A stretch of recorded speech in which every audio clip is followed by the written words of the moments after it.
Cette grande rencontre cet après-midi à l'esplanade de la mosquée Hassan II entre le chef de l'État et les femmes de la majorité républicaine et sociale pour l'émergence, ces femmes qui adhèrent parfaitement et totalement à la candidature du chef d'État pour la présidentielle de 2016. Le compte rendu, Rabia Delphine Yari, Armand Moupende, Bartel Boisse, Anissé Sambaboubou de la presse présidentielle.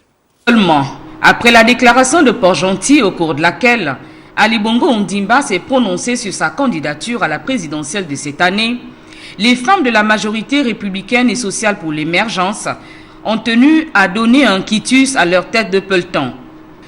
À l'esplanade de la mosquée Hassan II, un cérémonial traditionnel à la dimension de la personne. Les attributs du pouvoir symbolisés par une torche pour éclairer son chemin, une canne de soutien afin d'éviter de glisser sur d'éventuels pots de banane. La princesse en combier était là pour exécuter le rituel.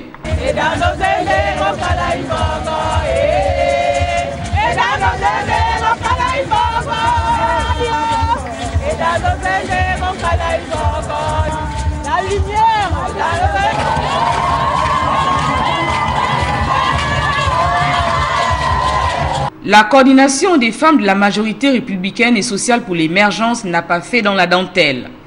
Une mobilisation forte, preuve de la fidélité sans faille des femmes, a reconnu le représentant de cette majorité à la prochaine élection. Le Gabon est un champ que les femmes vont cultiver pour nourrir toute la population. Aussi, je compte sur vous, je compte sur votre soutien. Et j'en aurai besoin. Et j'en aurai besoin. Comme vous l'avez toujours fait, vous avez au moins toujours été là, car il faut le rappeler, les femmes sont fidèles. La société de notre pays ne serait pas la même sans la participation des femmes. Voilà pourquoi nous voulons leur donner encore plus. Et c'est la raison pour laquelle, pour accélérer le développement de notre pays, pour l'égalité des chances, pour que chacun puisse avoir une opportunité, une chance de réussir, il était important pour moi de déclarer 2015-2025 la décennie de... La décennie de... La décennie de...